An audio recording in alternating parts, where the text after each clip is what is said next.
And then, before we do get onto the agenda, I would like to just mention two things. One is, I think the news coming out of last year's state fiscal year with our $1 million surplus is worth mentioning again. It's always good to have good news, especially now.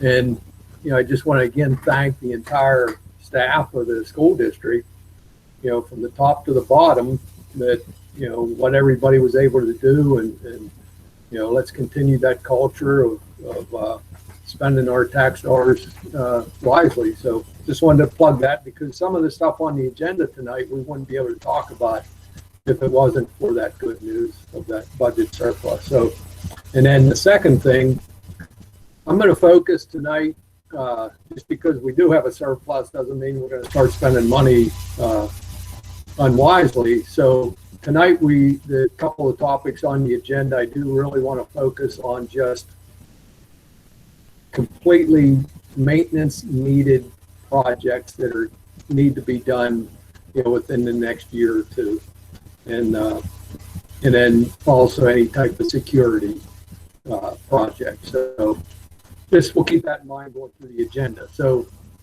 this first agenda item, the Eisenhower Elementary entranceway and modular classroom discussion, this has been around a while.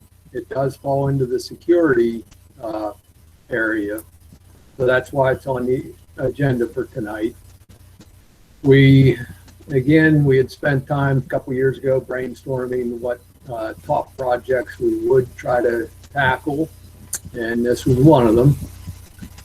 So I think the purpose tonight is to try to get consensus on, starting to look at this project with our architect. It's definitely a need. It doesn't mean we're going to do it. I think we just want to now build some consensus and move this on to, meeting with an architect and working on developing a tight scope of work on what this would look like. Mike, Walter, Jared, anything else on that? No, sir. I think you've done a good job explaining what we're trying to gauge from this committee is if your goal, if your interest is to possibly get the entryway and/or module classrooms up and running for next school year, then the planning would start now. Now, not necessarily as far as building anything.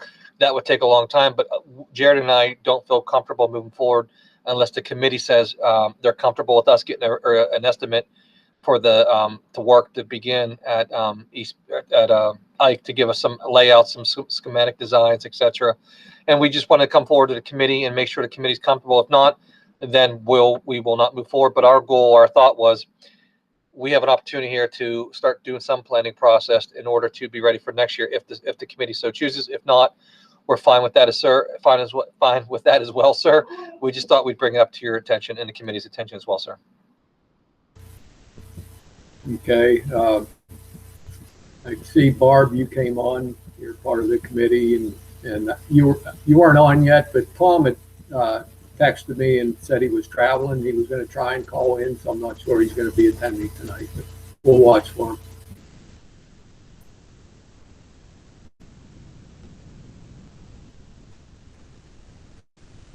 Barb, you're on mute.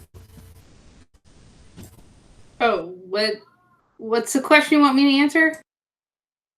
Well, what we were discussing, Mr. Vukovic is asking for the committee's support to have the architect, well, first develop a scope of what we want them to look at, and then for the architect to then, put together some just schematics at this point of what options they could come up with, what the Eisenhower entranceway could look like. I support that. Okay, and Tom, I don't see him on here yet. Any other comments from, see Joy, you're on here. Hi, Terry. Hello. This is Julia. Okay, hi.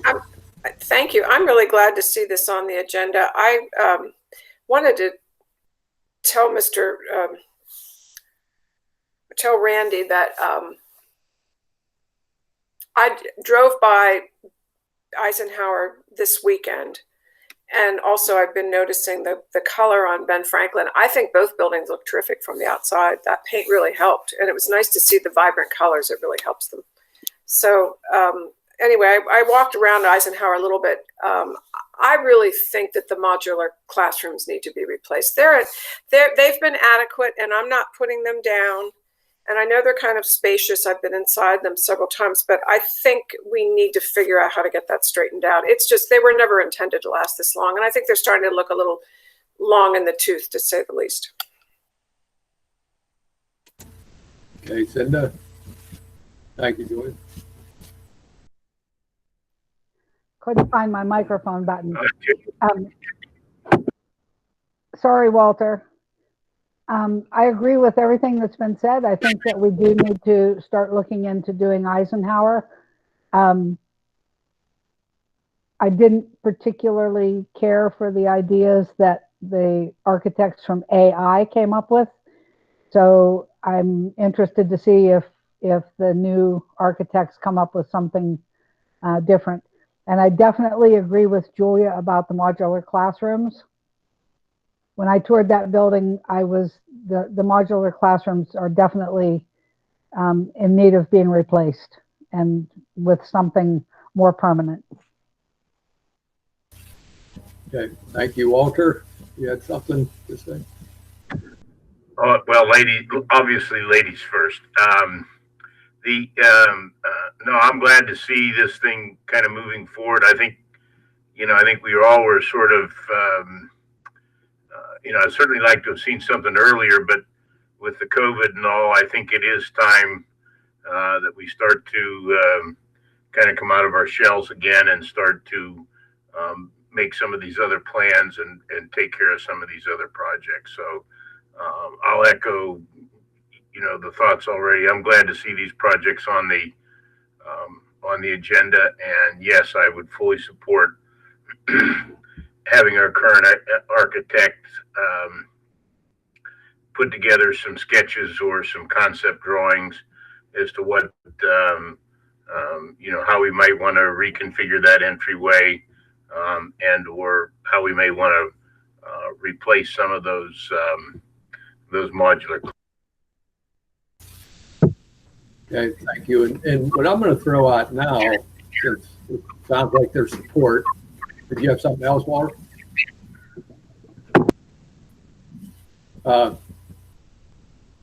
What we did with Ben Franklin, a group of us met. We can invite, the whole board or just the committee to meet at Eisenhower and meet with our architect, meet with Mr. Vukovich, Greg, Jared, and really develop a scope, because I think it's important to be at the site. It's hard to develop a scope without being there talking, and we can do it by maintaining social distancing and wearing masks.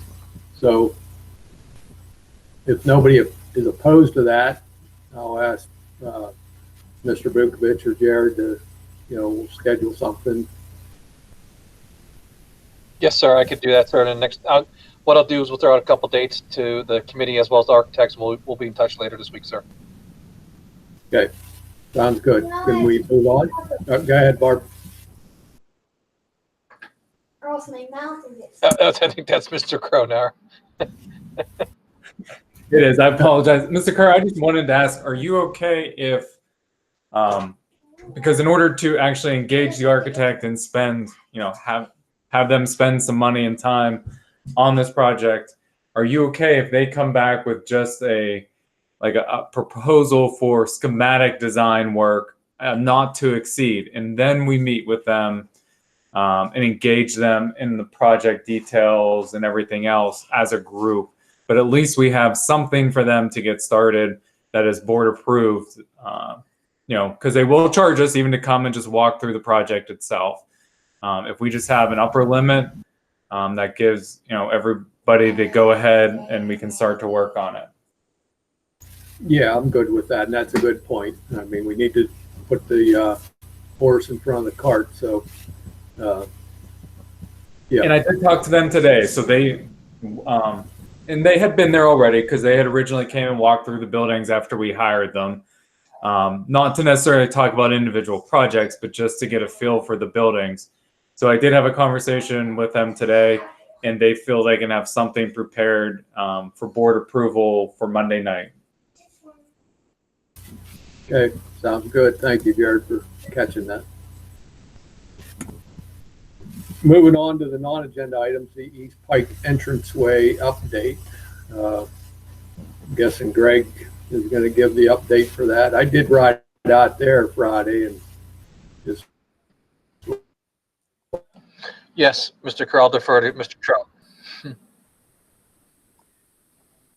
The electrical is about 95% done as far as all rough ends, that type of thing. Plumbing is all roughed in. Insulation is almost complete on the ductwork. I believe it is on all of the piping. They have to put the directional arrows and labeling on the pipes itself. Drywall's probably close to 90%. They are to start finishing it this week. The glass erectors was on site today with some of the materials. There is a slight delay with some of the glass that's going to be coming in. On our meeting on Thursday, they said within the next 2 weeks, by the time they start getting the frames and the glass, everything should be falling right into place, as well as some of the other finishes that they're going to be put in, which would be like the ceramic tile and that stuff. But that all obviously cannot start to put down until they have all the drywall is finished. As soon as the drywall is finished, they will start to paint it. So they're hoping to have that done. As soon as the exterior glass goes in and the panels, they will finish the roof, which all they have to do is finish the soffit and fascia. So the project has started to move along pretty quickly. When you walk through, there are quite a few people in there. I shouldn't say a lot of people. It's a very confined space as you're walking through, because they're hanging the abuse board, the 5/8 drywall, and as they're moving from room to room, the rooms aren't giant, so it just seems like it's occupied with a lot of people. It's not really, but it just seems close, because when you get to that part of the construction, it appears, well, you know, if you've been around construction, this is when everything appears to start happening. So, but things are working and coming along quite well right now. Okay, thanks, Greg. And I just did a drive-by last Friday, but I mean, my opinion from, it's not finished on the outside yet, but it looks like a lot of people are going to drive through there and say, where's the addition? Because I think it just fits in really well. And I think they did about as good a job as they could with matching the brick. And then I had a good feeling too, again, with, it's a local contractor. The Tyvek's on the outside, I believe, says Leather Lumber. So, they're buying material locally. So some good comments from the just drive-by. We can move on to number 2, the high school life skills and chairlift project update. And I'll just say something real quick, Greg, before you give your summary. I ran into Mrs. Datsun Lori at the grocery store about 2 weeks ago, and she could just not tell me enough about how happy she is with the work, the addition there, or the upgrade, how much it means to the students. I mean, she was almost in tears, and just what a great person and a great teacher. Those kids are really lucky to have her, and it was really good to hear her appreciation for it. And, Greg. Yeah, I agree. She does have the enthusiasm it takes for what her position is. It's fantastic with those students. It is very exciting, and I also have seen her out different places, and she does carry that not only within the classroom but outside. But as far as the project, they fabricated the handrail. They mismeasured on a couple of the feet, so they had to take it back off, and they were working on some of the modifications. As soon as we're hoping that that's going to be put in this Saturday, hopefully, and then as soon as they have it welded in place, they will finish the put the wood top on top and also get it painted. As far as the tile work, they were still waiting for the tile to come into that the bathroom area. That we had rejected the work on it, so they're waiting for the new tile to arrive. Once it arrives, they will start the demo and the retile work. Appliances, we are still waiting for the washer and dryer and the exhaust hood for the range. Those have been on back order. The exhaust hood for the range, actually, we waited 6 weeks, 7 weeks, I believe it was. And then what happened, they discontinued that particular one. Cheney reached out to them, and they have since come up with a new version of it, which actually, to our benefit, it is less costly, which is nice. And it also had a shorter turnaround, but we have not received it to this point. Okay, thank you, Greg. Number 3, the discussion of future ESCO projects. I'd asked this to be on here. I think, Cinda, you had asked about ESCO projects at a board meeting or a committee meeting, and how they're picked or chosen, and whether we should be looking at doing any future or additional ESCO projects here in the future. So I'm hoping that probably, Jared, you're going to explain a little bit of how these are chosen, or whether we should spend any time or effort or money, I guess, looking at potentially doing more of these. Yes, sir. There are multiple companies out there who could come to the district, meet with us, go through our buildings and help evaluate our buildings to see if there are any extra or any future ESCO projects that could be worth our time to go through. I mean, at our last ESCO project in 2012, 2013, we hit the big items. We hit roofs, we hit lighting, we hit plumbing. I think the board, maybe prior to you, Mr. Kerr, did have a conversation a couple years ago about anything else. We did have Constellation. We did throw that question out to them. And their answer to us was the low-hanging fruit is off. I don't believe that they have come up to look, and they did not come up at the time again to evaluate our buildings, but they at that time knew our buildings better than anybody else. And there wasn't anything at the time that they could think of that was even worth an ESCO project, because the point of the ESCO project is the savings in utilities or would pay for the debt service that you take out to actually pay the bills for it. But we can certainly, if the committee would like, to invite 1 or 2 vendors to the district to reevaluate our buildings and see if there's anything that would fall under an ESCO project. But again, those projects are very specific, and the reason why they're called that is because the energy savings pays for the project. Greg Trout and I talked last week about it, and off the top of our heads, at this point, there's nothing that we could think of that right off the top of our heads would come and fall under an ESCO project that would be eligible.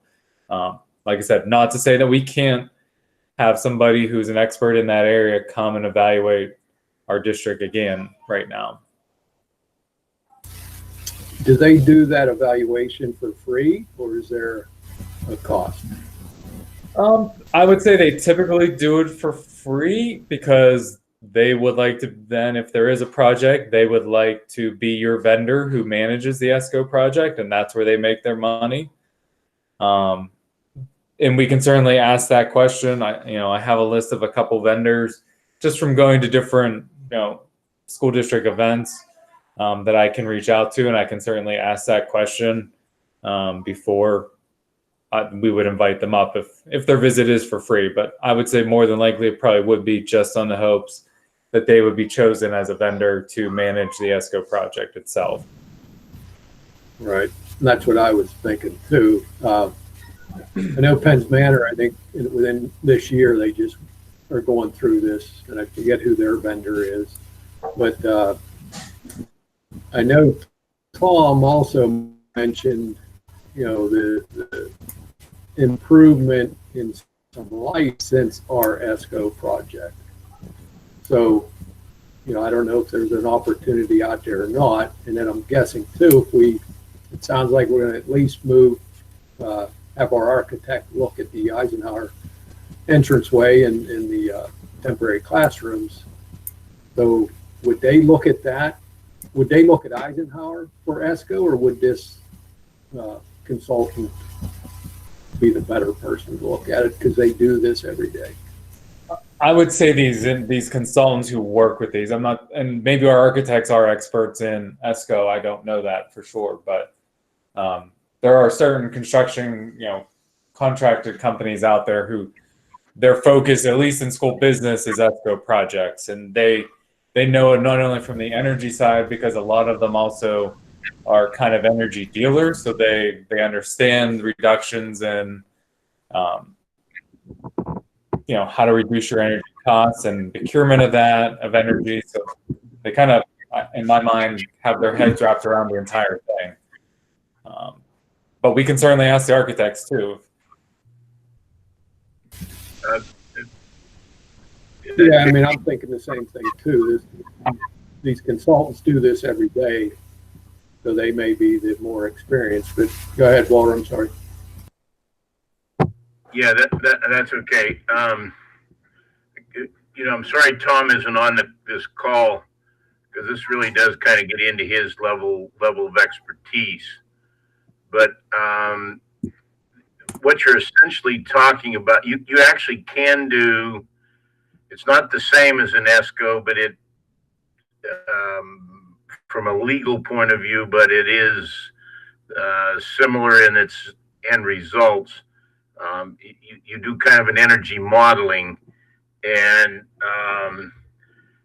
that was one of the problems that you and I both discovered in talking with AI and trying to get them to do a different HVAC system at the East Pike entryway, and new office suite there.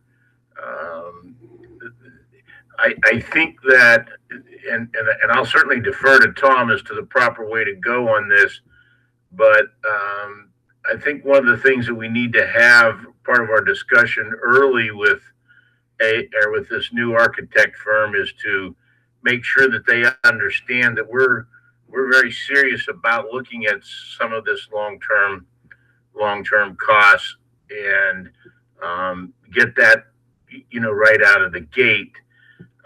But I think we've always found that and Jared's somewhat right about this, that these people who are at the ESCO are really the energy experts, and quite often a lot of the architects, and again, I don't know whether it's true with this firm or not, they just kind of want to do what they're comfortable with, and some of this new energy saving stuff they're not comfortable with, and so it may pay to bring them in before we approve the final design, or before we get to the point where the final decision's been made on the type of HVAC or lighting systems in whatever classroom additions or office entryways, whatever we're going to wind up doing down at Eisenhower. But yeah, I think you can. But we may want to still bring them on board and have a look at it, even if we have to pay them an evaluation fee, because they won't necessarily wind up with the project at that point in time. Yep. Okay. All good points, Walter. Barb, any comments? I was just going to ask Walter if he remembered any of the other so-called fruit on the tree that you passed up when you guys did this years ago. Barb, for all practical purposes, there really wasn't much fruit left. The real issues were the roofs and the insulation in the roofs. And one of the really low hanging fruits was the heating system at Ben Franklin and I think Eisenhower. Jared can correct me if I'm wrong. I know Ben Franklin's was a steam heat system, and I'm not certain, but I think Eisenhower's was equally inefficient. So we wound up chunking out big savings when you go from a steam system to a more modern, fuel efficient system. We did change all the lights. I don't remember whether they're all LEDs. That would be the only other thing that I could think of that you would want to do. Would be the possibility of taking a look at whether some of the lights could be switched over to LEDs if they haven't already done so. Was there anything done? Yeah, I think that's Sorry, Terry. good. Was there anything done with windows? Have we had replacement windows of any kind looked at? I don't believe that we were focusing on the windows, but obviously, if you do any kind of renovation, addition, whatever you're going to replace those modulars with, whatever glass doors or windows you'd have in the new entryway at Eisenhower, that would certainly be something you'd want to take a look at. I think the doors and windows, not only are they kind of a security issue, but the cost on them, I think, was going to be so prohibitive versus the amount of energy you'd actually save. Am I right on that, Jared? Wasn't that the line of thinking, where we were on that?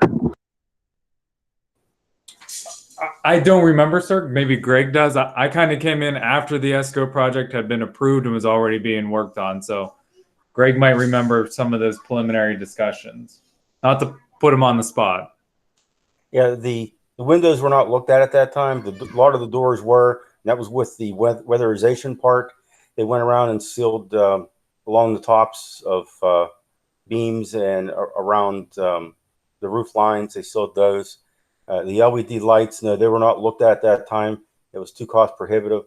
We went from a T12 bulb in every building, with the exception of the junior high. With this renovation, it had a lot of T5s and some T8s, but the T12s were replaced. That's probably one of your biggest returns and quickest returns was when we replaced all the lighting. Same with outside lighting. We got away from mercury halide, sodium vapor lights. Those were converted to a induction lighting. Unfortunately, a lot of that induction lighting is gone by the wayside and will be, as we're ready to replace, we'll go with LEDs in the future. The LEDs have come down in price significantly. We have looked at starting to do possibly some of the change outs ourselves. We're still waiting for the price to come down a teeny bit. And then a lot of that we could start with our maintenance staff, could start addressing certain areas and changing from the T5s, the T8s, replace the T8s with LEDs. We've done some of that within the district already, but just a very small, very, very small portion. But we've already looked into part of that. Okay, Julia. I'm curious. I guess there's the roofs aren't usually used for ESCO. I don't know. We're having a roof replaced at my house, and they were talking about energy savings from a certain kind of a membrane that helps you in the summer months. So I don't know. It's such a great program. It'd be nice if we could figure out how to do it again. Yeah, and I was going to mention too about the East Pike group since it's the next thing on the agenda. But before we jump to that, I think it sounds like there's some support to look into this ESCO some more. We'll definitely talk about it with the architect, the Eisenhower, and then Jared, if you could follow up with a couple of them and see if they're at this point free evaluation, and just talk with them, see if there's anything they can, do for us. So. I can do that, sir. I'll reach out to a couple and just kind of touch base and see what their thoughts are and check on prices and report back at the next meeting. Right. And then while we're still on ESCO, could it fit with the East Pike roof replacement? Is that something we ought to have someone look at or talk about?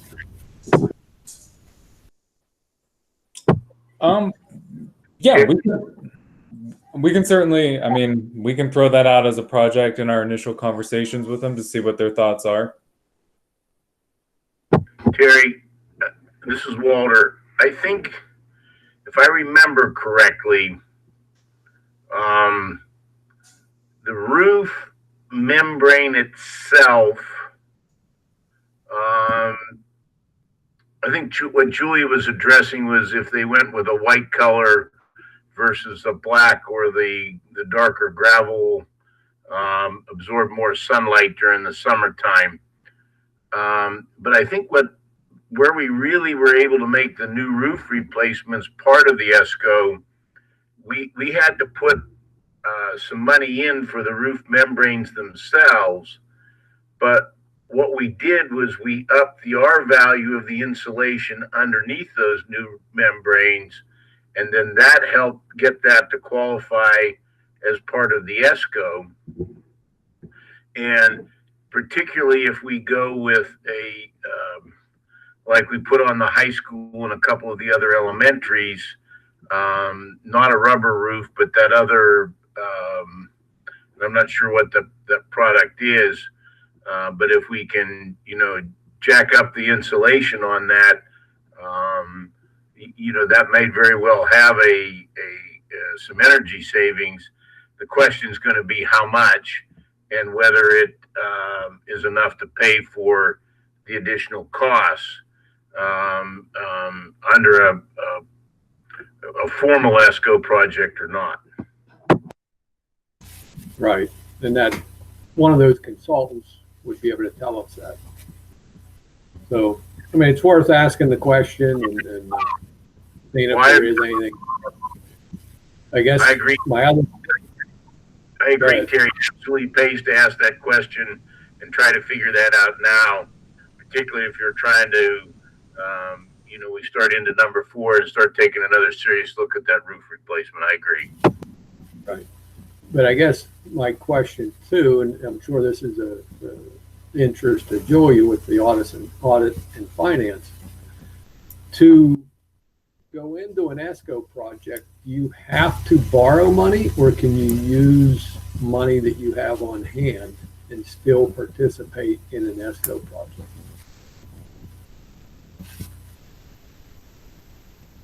And Jared, I don't know if you know the answer to that, or Would that be considered an arbitrage? I don't know if we're allowed to do, because if we're the bank.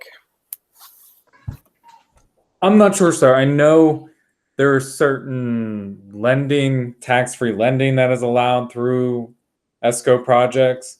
But the specifics as to what exactly, whether you're allowed to lend or whether you're allowed to upfront your own money during one of those projects, I can't tell you off the top of my head. I'd have to look into that for you. and that'd be a good question to ask the consultant then for this project. I think that's a great question. And it also pertains possibly to Eisenhower if we would, use the bond funds that we already have to do that project. So it pertains to both of these. Go ahead, Walter. I'm sorry. Jared, do you think we could have an answer to that? I know we're going to have this at Audit and Finance at our next meeting. Could we maybe have a preliminary answer to Terry's question? by then? Sure. Yeah, I can. That shouldn't be a problem. I can reach out to somebody by then. Should be a pretty simple answer for somebody who knows ESCO projects inside and out. Okay, that would be great. Thank you. Terry, what I was going to say was that when the ESCO people originally presented this to the district, they had a particular finance mechanism that they wanted to use. Dale, I'm pretty sure, was the superintendent at that time, or was about to become superintendent.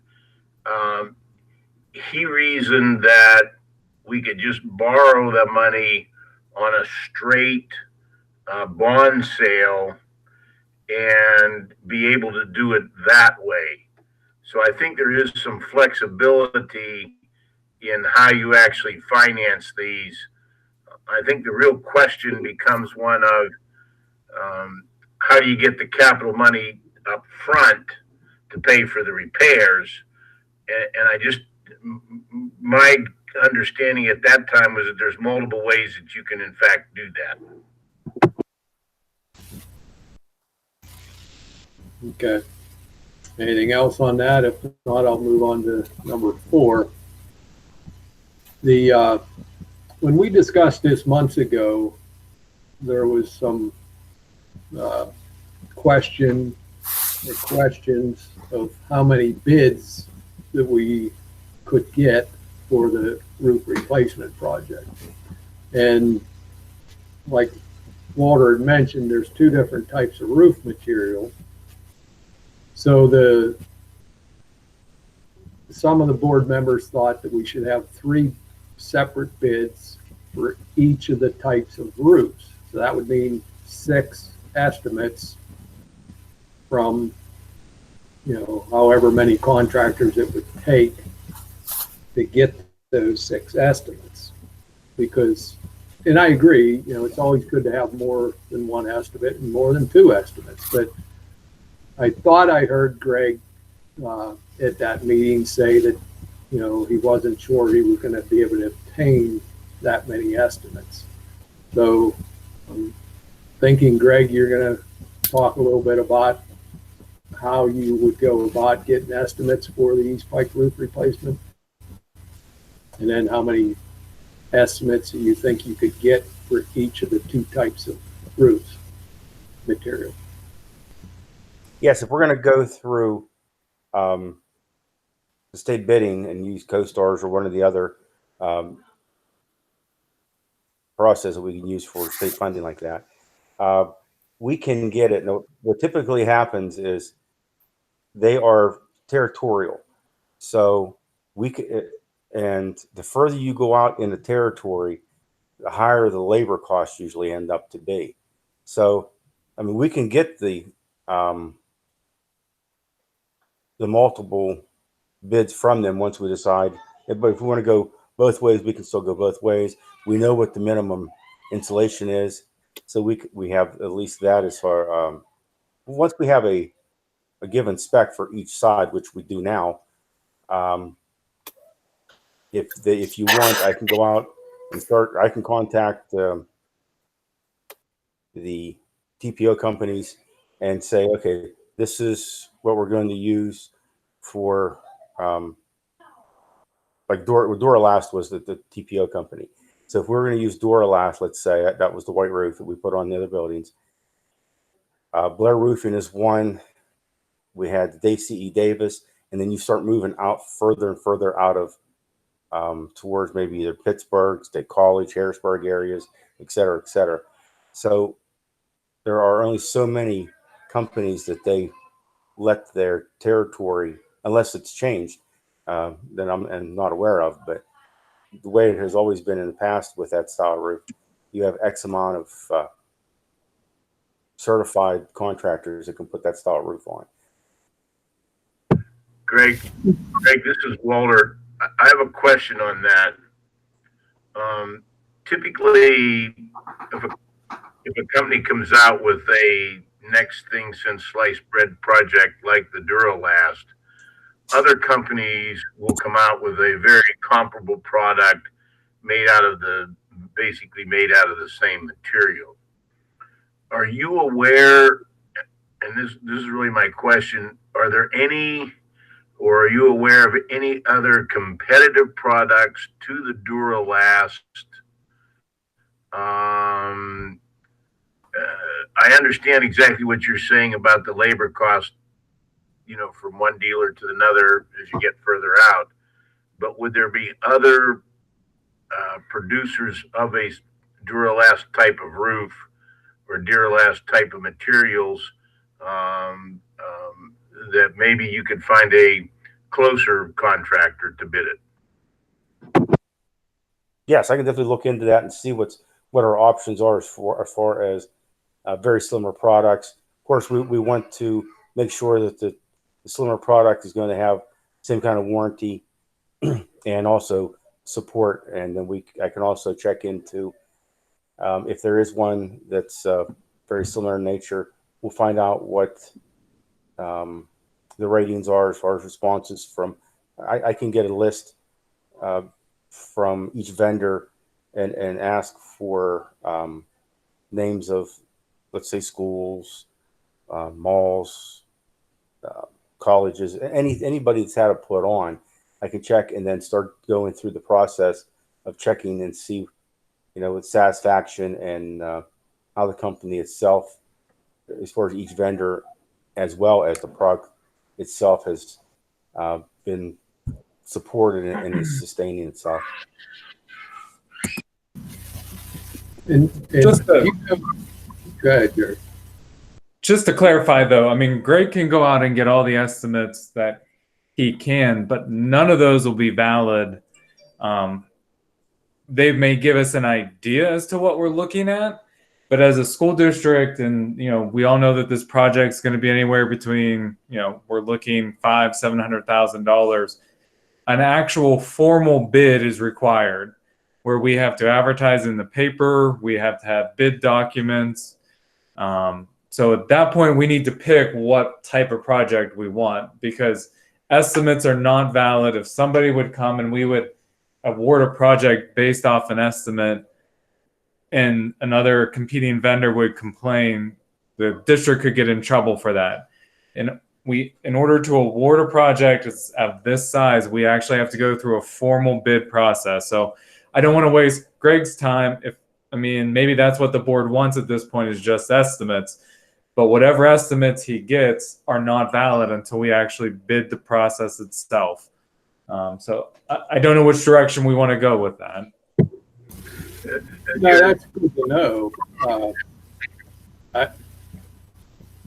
It would almost, I know that, business I'm in, we could bid both types of roof, and then the owner then chooses based on the estimates. Yeah, That's sort of where I'm, we can that's okay bid to whatever type you want, but if we're actually going to do a formal bid as a district, I would recommend we get some type of engineer involved just to help us with the Right. bid documents. We don't have a copy of those. There is also, and I know we talked about it a couple months ago, there are state bids as well that the district has the right to use as well, that this process has already happened with. They have bid out the different types of roofs to multiple vendors and have gotten, have awarded a company the bid, and we can feed off of that, or we can do our own. It doesn't matter. But if we're going to do our own, we need to get some engineers involved to help us with those bid documents to make sure that everything in the bid documents is what contractors need. Terry, this is Walter. I agree with Jared as far as maybe trying to get an engineer in to make sure that the products are actually comparable in the class or type of the manufacturer of the.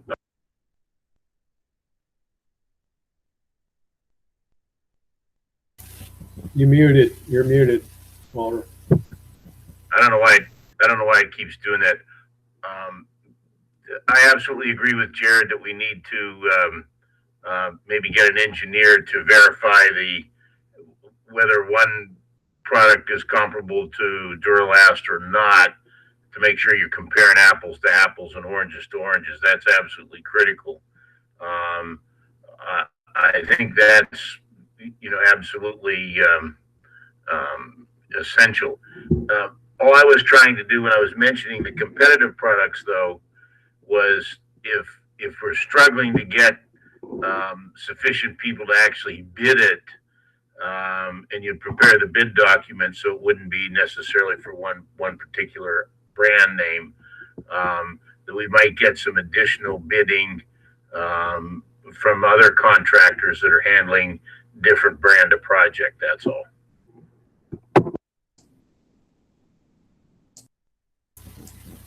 I guess. And Barb, go ahead. Should we not, if we're gonna potentially do the roof on the ESCO, should we not wait for what ESCO has to say before Greg uses his time to make all these phone calls? Yeah, I mean, that was going to be my summary, was that, we'll let Jared,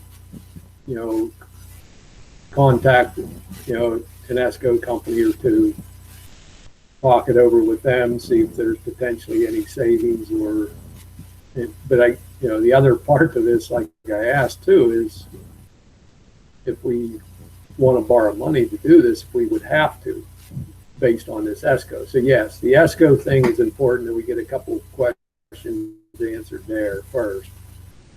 And then what I'm hearing now is that, we have two options to bid this. One is hiring an architect or engineer and, bidding it out, or using the state contract. So I guess I don't have the experience to say which way to go there. I've heard good and bad about the state contract prices, and just not with roofs, with other things. So I'm going to rely on your experiences bidding, these home projects. Which way do you think you've seen a better price? And I can certainly ask around, Mr. Kerr, as to what some people have done. And there's nothing preventing us from, bidding out the roof, engaging an engineer to help us with it, bidding out the project, and then taking a look at the state bids as well. And if the state bids come in lower than what we bid out, we can make that decision at that time. As long as within our bid documents, we put in there a clause that the district has a right to reject any bids for any reason. Just because we bid a project doesn't mean we have to award it to one of those bidders. Right.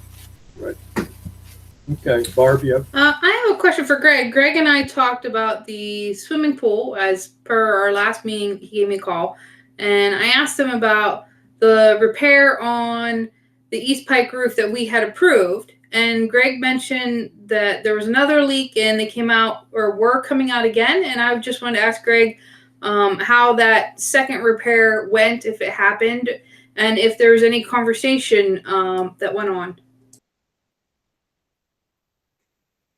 Yeah, we did have a repair. It was a very minor repair, and just to the one very isolated area they came out. Now, of course, they only look at a part that we have a leak, and mainly reason for that is that, if you recall, that roof is covered with the stone ballast. I've been up there probably 6-7 times over the last month and a half, mainly checking on the East Pike new addition roof, making sure everything was okay with that part, and also just checking out a couple of different things that I had to check on the roof. We had a mechanical issue with one of their rooftop units, and so I was walking the roof at that time frame too. So, but we have not had any additional. Of course, this was the first rain we had for forever. But hopefully we do not have any additional leaks.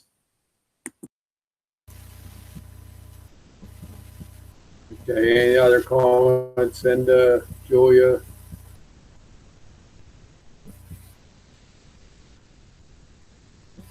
Well, I guess I'll summarize and say, I'm in favor of following up with the ESCO in relation to the East Pike roof, get a couple of the questions answered there as far as how it would be funded,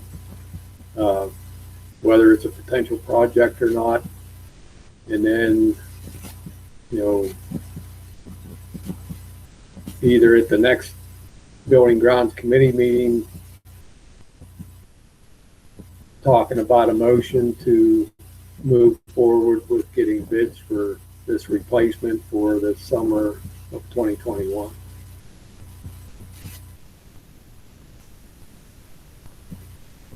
Does that sound like a plan?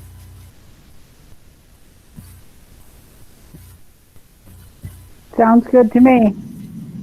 Okay. Yeah, likewise. All right. Okay, thank you.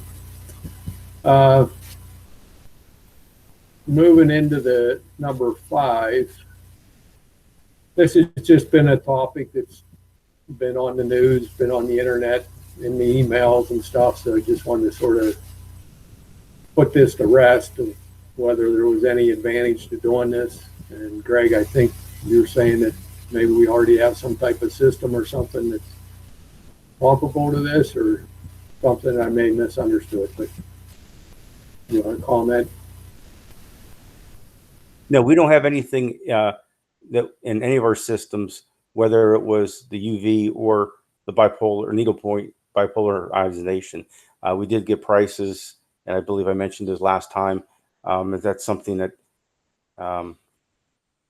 financially right now, it's maybe something that we should look at long term.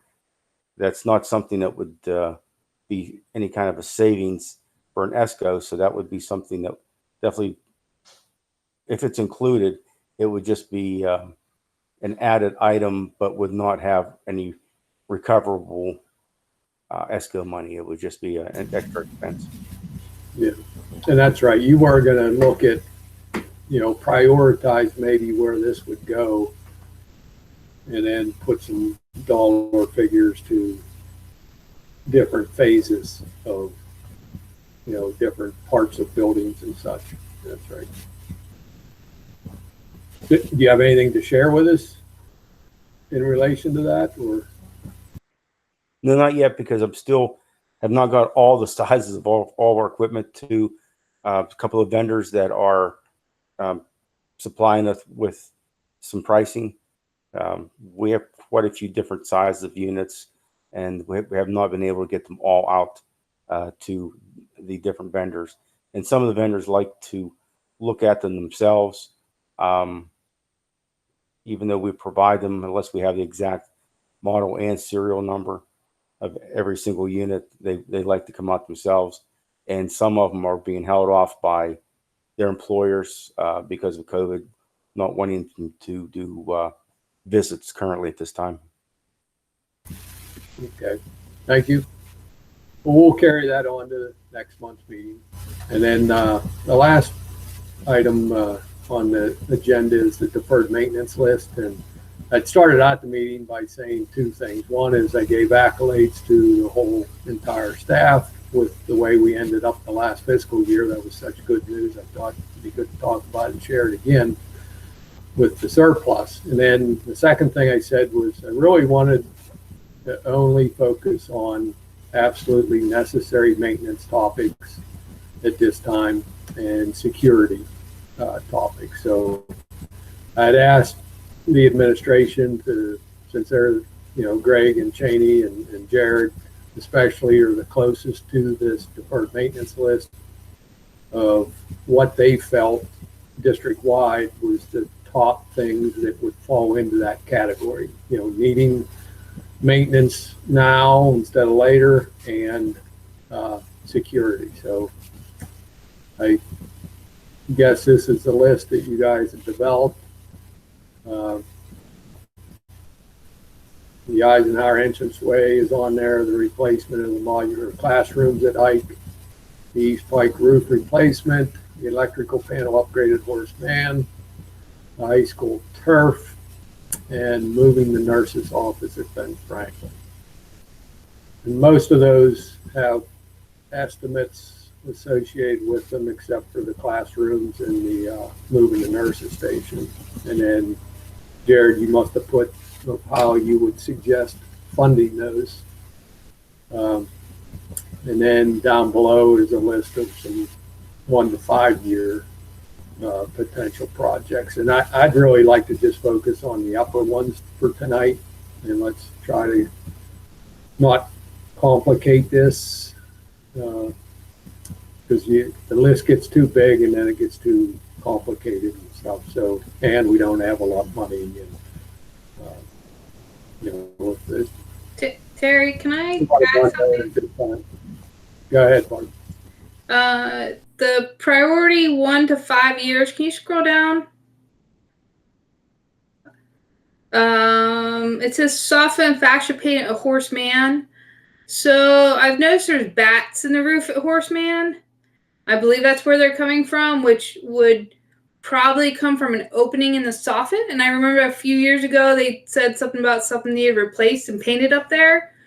Would getting rid of, now it's October, which you can legally remove bats now, would that not be a priority to get those out of the roof?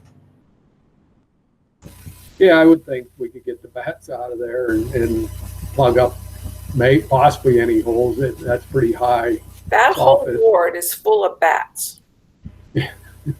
If you walk there in the summertime, they're flying over you like mad. They're bat people. Must be a lot of food source there. I agree. Get those bats out. You can build little houses and they fly into the houses. Yeah. I mean, Greg, do you have any comment on that? Are you aware that there's bats in the belfry? I imagine there are bats areas. When we've been up, I've never come across any, but that doesn't mean that's only if we see something hanging in the full upper structure. You're right; they could be in during the day. The soffit. Right. So yeah, you'd see them maybe hanging or something like that. Greg, they sleep during the day, but you follow them by their little droppings, which can be remarkable. How many insects they eat. But they won't come out during the day. They're tricky. You only just see them up in cracks hanging, if you're lucky. They're mysterious little creatures. Well, I know. How do you know they're two? What? I was asking Barb how she knows they're in there.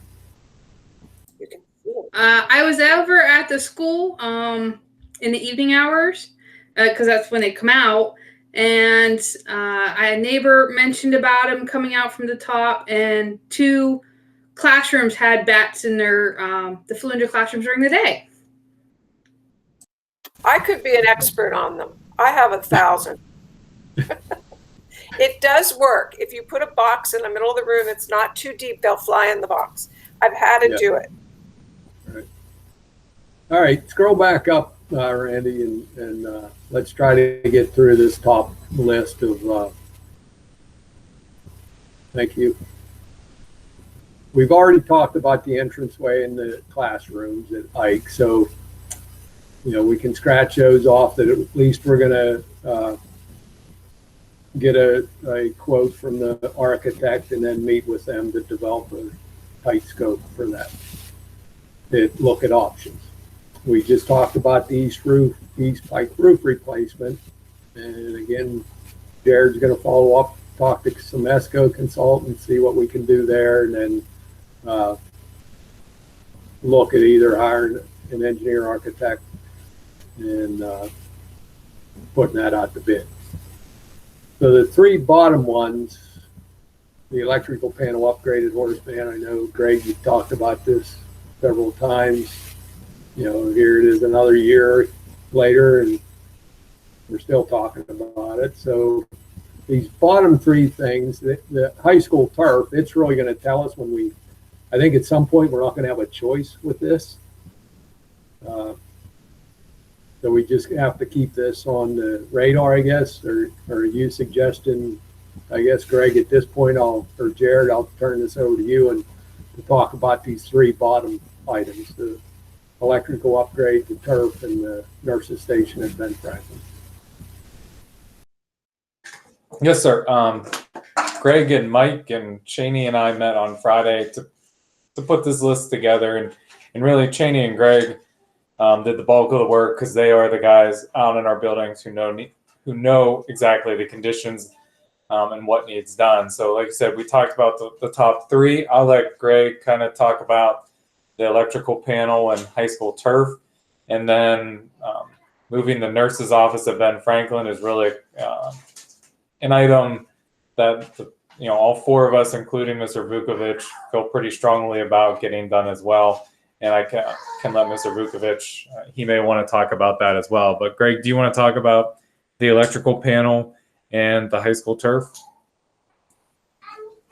Yes, the electrical panel upgrade at Horace Mann is something we really need to do.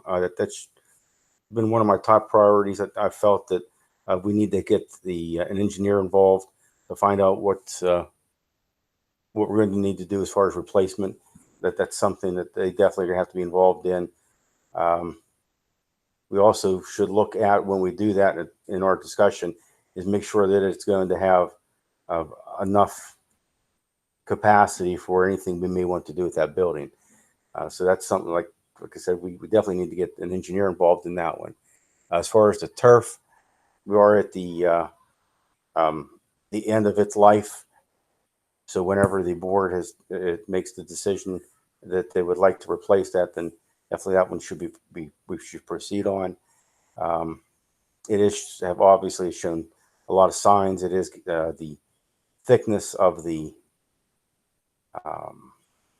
fabric itself. It's it's breaking off and getting smaller and thinner. It's getting closer down to where your crumb rubber is. So you can start to see more of, instead of the green lush as you would think of standard green grass, the natural turf, you're starting to see the shadow overcast from the black. It has become a little more difficult for us to maintain as far as when we groom it. But as we become aware of any places that are seams or separations, we have a company come in. If we can't do it, they come in and reattach if we have any holes or anything. I shouldn't say holes, that there are separation seams. That's where you end up having your weak points.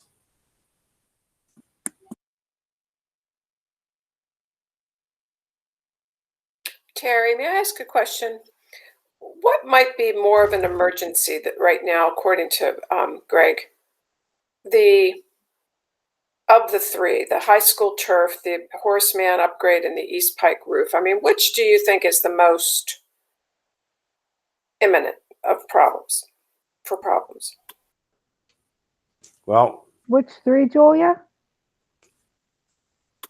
Sorry? Which three did you say? Well, I'm going through the ones that we have. The high school turf, just under capital reserve. I'm just looking at the Right. cap reserves.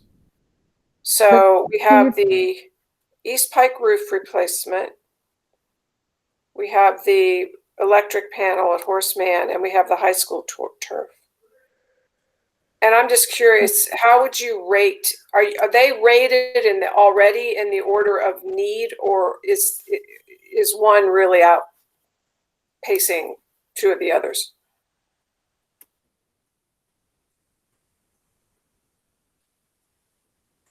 well, that's difficult to phrase, to pinpoint one, because there's different reasons for each one. As far as the turf, it's at the end. You don't want students, if we start to have issues with it, you don't want student athletes having injuries due to problems with that, since it's with his age. The electrical panel, we can't.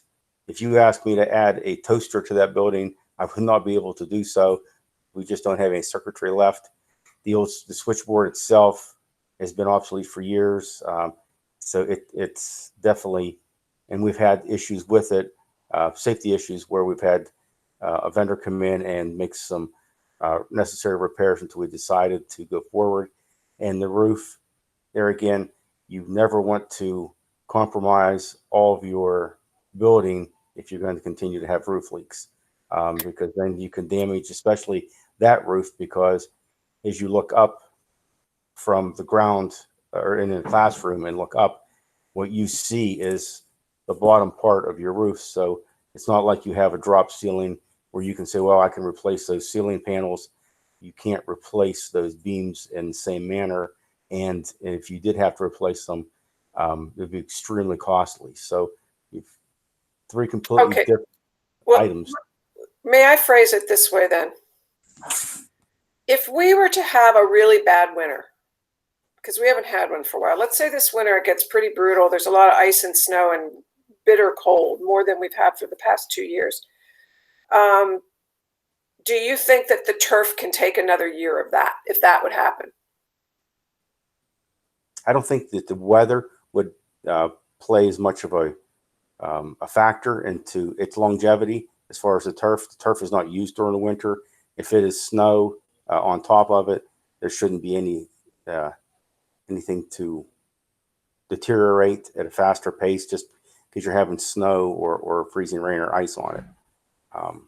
I don't think that would be a factor. Okay, what about the roof? Well, the roof is an item that can be affected, of course, by weather, freezing and thawing, especially if it's great, or a excessive snow load. If we would have to go up on the roof, and let's say that we had 4.5, 5 foot of snow, and we'd have to go up and start removing snow. So there, I mean, anything could happen. I know it's not likely, but if we did go up to help to start to remove snow load to reduce the load on the building itself, then you have a potential chance of putting a hole or something like that into a roof that's already past its life expectancy also. That's part of the problem with, when you look at all three of those, we have exceeded the expectancy on all of them.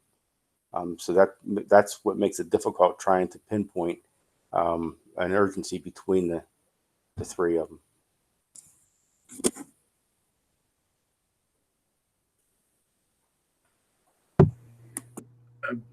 Terry, this is Walter. So on the turf, there was some private funding that was initially used, including some naming rights when the turf was originally installed.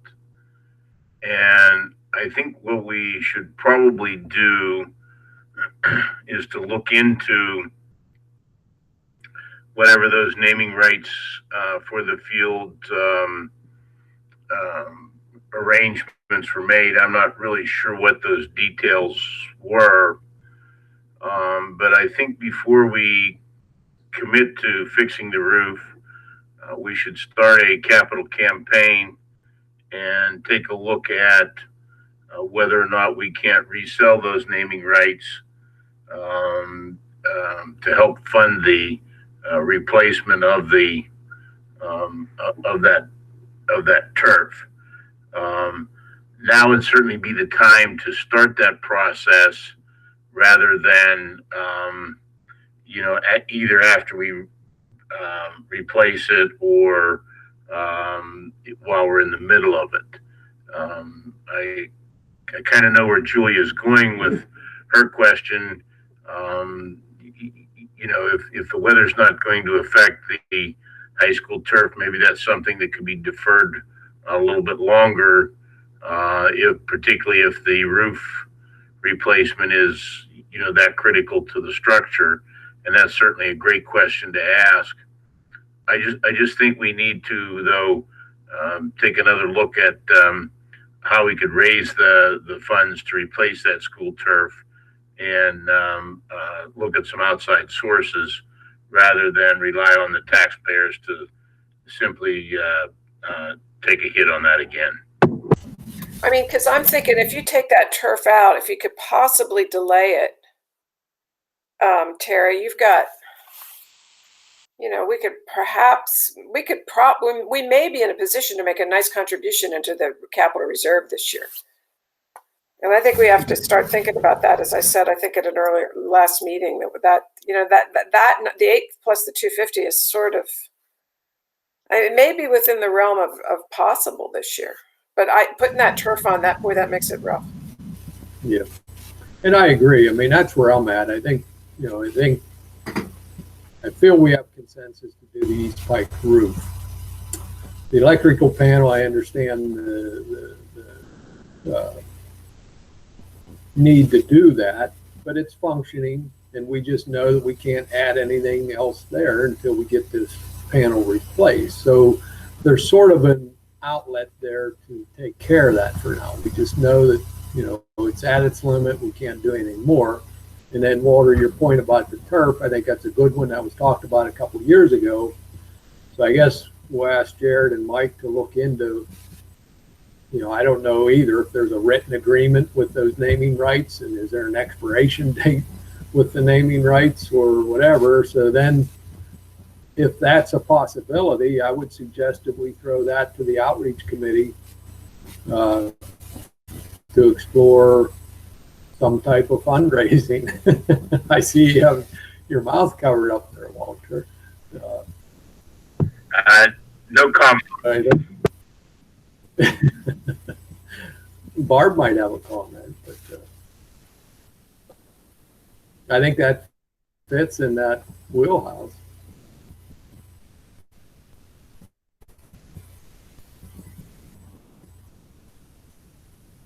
Is there any other comments on this? I know, Julie, you brought up about the you know, and I think that's on your agenda for next week is discussing a transfer of funds to the capital reserve. So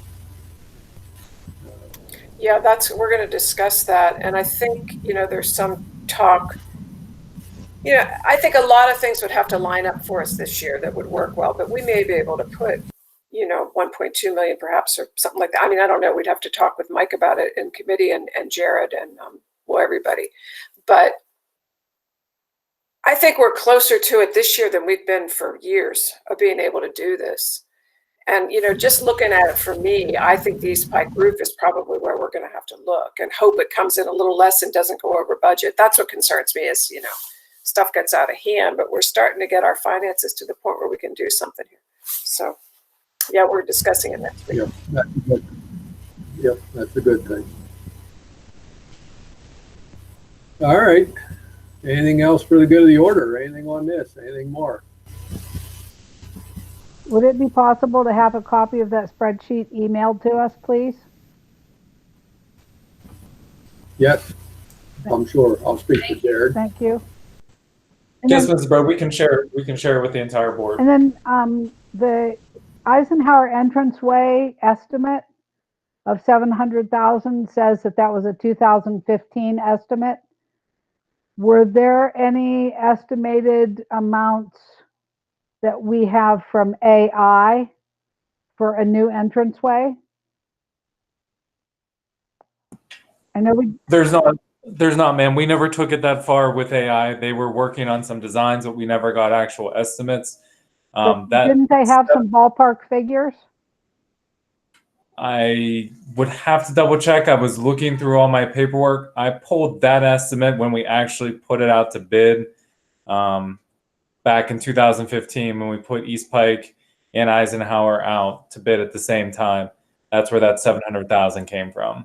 Okay, I thought some of those documents that they had that had, you know, all the different variations of everything possible, that maybe those only dealt with Ben Franklin, but I thought that there was information somewhere about Eisenhower and a guesstimate, not an estimate. Are you thinking? And I can certainly try and find. Cindy, are you thinking back to architect? That might be. They even looked at the classrooms and, you know, putting a big like gym on, I think, and stuff. That might be what I'm thinking about. Yeah, they had several options, like 5 or 6. Yeah, we had all of those different estimates. I was trying to look at what was the most accurate and drill down just to these Eisenhower entranceway, and when McKissick put it out to bid with East Pike, that's around what the cost came in at then. Yeah. Okay. I just think $700,000 that's fantasy. No, that's you could double it, even triple it. I don't think that we'd ever get anything for that. But, okay. Yeah, and that's something, I'm glad you said that, because I want to make a point that these are just estimates, and, you know, when we get a revised estimate for this entranceway, and like you said, it's $2 million. Well, what, I thought you said it was 700. No, that's not what we're saying here tonight. These are just dollar figures to talk about at this point. Yeah. Thank you, Barb? Terry. Okay. Yep, Barb, you have anything? A few months ago, did the board not approve estimates from our current architects for the Ben Franklin handicap accessibility issues? Did anything ever come back from that?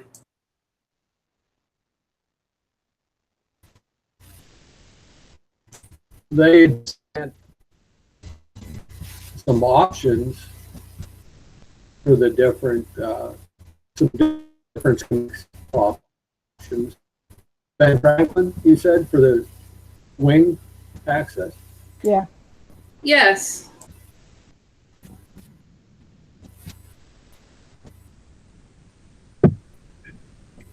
Yeah, I think they sent some things. Barb, this is Walter. Yeah, I think they did send some things in, but I think that information kind of came in right in the middle of this, of the COVID. And I think that, you know, Mike and company were so busy with the, just trying to get everybody's butts back in the seat or getting the classrooms open that it probably fell through the cracks. Could somebody pull it out of the cracks and let us see it?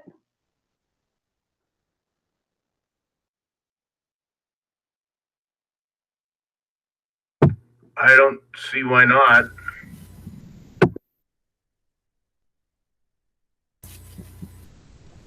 Yeah, I'm sure Mike or Jared could find that and send it out to the board.